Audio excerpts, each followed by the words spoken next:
सभी अध्यापक साथियों, मेरे प्यारे बच्चों, आप सभी को मेरा नमस्कार। आज का जो हमारा टॉपिक रहेगा वो है नकल रहित परीक्षा।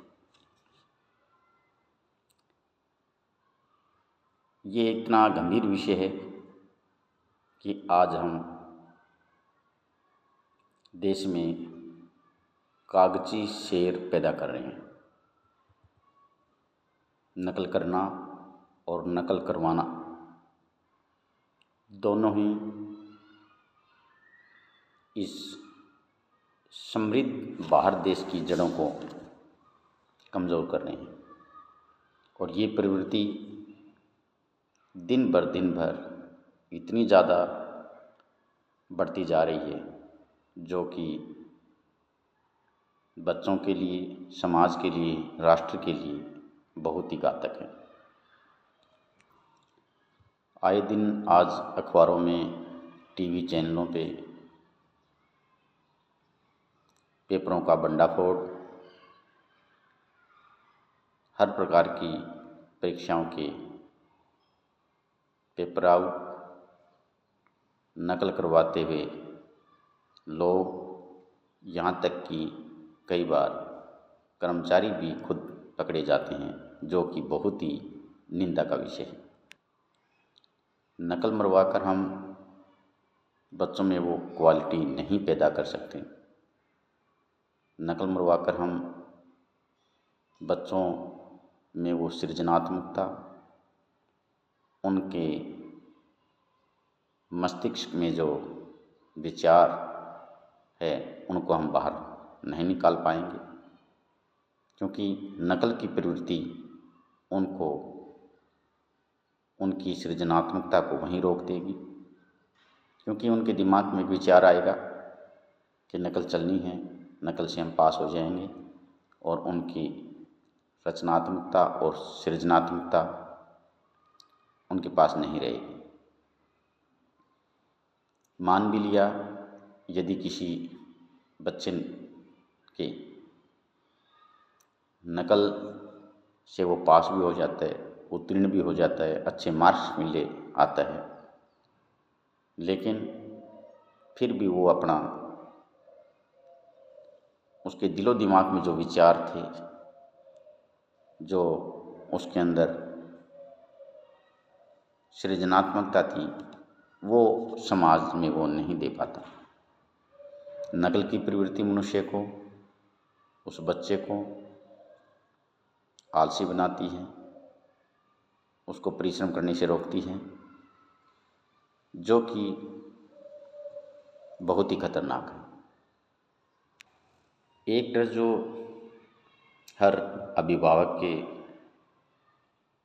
बच्चों के अंदर बैठा जा रहा है कि मैं कहीं असफल न हो जाऊं, बस पहली बार में मैं सफल हो जाऊं, मैं कहीं असफल ना हो जाऊं, किसी भी बाह्य हथकंडे से मैं बस सफल हो जाऊं। एक मनोवृत्ति ये समाज में बनती जा रही है, जो कि बहुत ही खतरनाक है।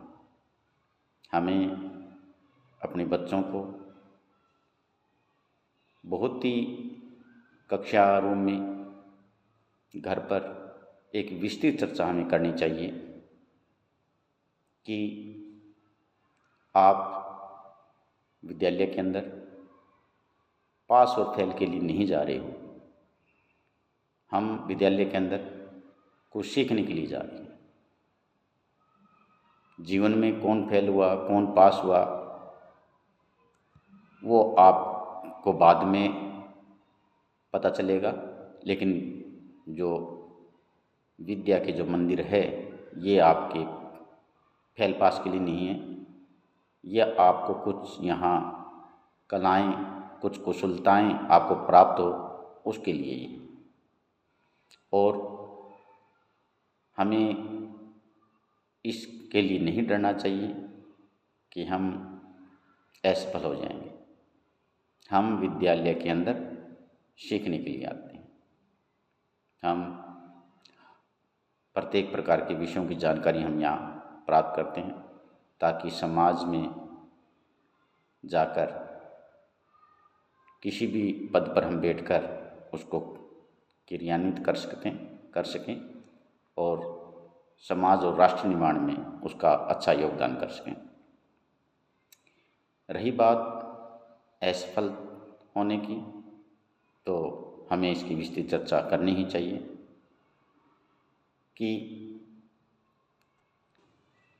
बच्चा अगर एक बार असफल हो जाता है तो वो ज़िंदगी भर पिछड़ जाता है। ऐसा नहीं है। हमें उस बच्चे के अंदर उसके गुणों को ढूंढना चाहिए और उसको ये बताना चाहिए कि बिजली का बल्ब बनाने वाले थॉमस एडिसन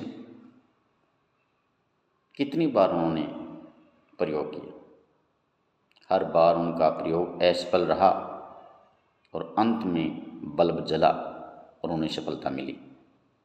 ये हमें अपने बच्चों को बताना चाहिए कि एक बार असफल हो जाने से ये नहीं कि हम अपनी योग्यताएं, अपनी सृजनात्मकताएं सब हमने ख़त्म कर ली। आपका निरंतर प्रयास आपको आगे बढ़ाएगा। अल्बर्ट आइंस्टीन को देखो, मंदबुद्धि कहला दिए गए, इनको कुछ नहीं आता और बाद में पूरे विश्व को सापेक्षता का सिद्धांत दिया, जो कि आज भी पूरा विज्ञान उस सिद्धांत पर खड़ा है। चार्ल्स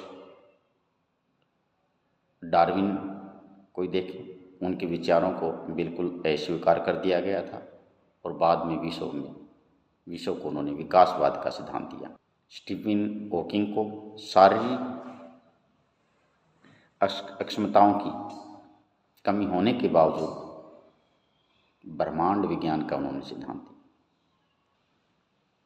साहित्य के क्षेत्र में अगर देखें, रविंद्रनाथ टैगोर जी को ही देखें, पहली बार उनकी कविताएं भी स्वीकार कर दी गई और फिर उनको साहित्य के क्षेत्र में नोबेल पुरस्कार मिला।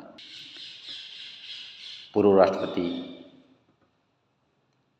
अब्दुल कलाम जी को ही देखें, कहते हैं कि एयरफोर्स में सिलेक्शन नहीं हुआ, लेकिन बाद में मिसाइल मैन से वो विख्यात हुए, विश्व में ही प्रसिद्ध हुए। राष्ट्रपति अमेरिका के राष्ट्रपति अब्राहम लिंकन के बारे में भी कहा जाता है कि बहुत बार चुनाव हारे, लेकिन फिर भी अमेरिका के फिर राष्ट्रपति बने।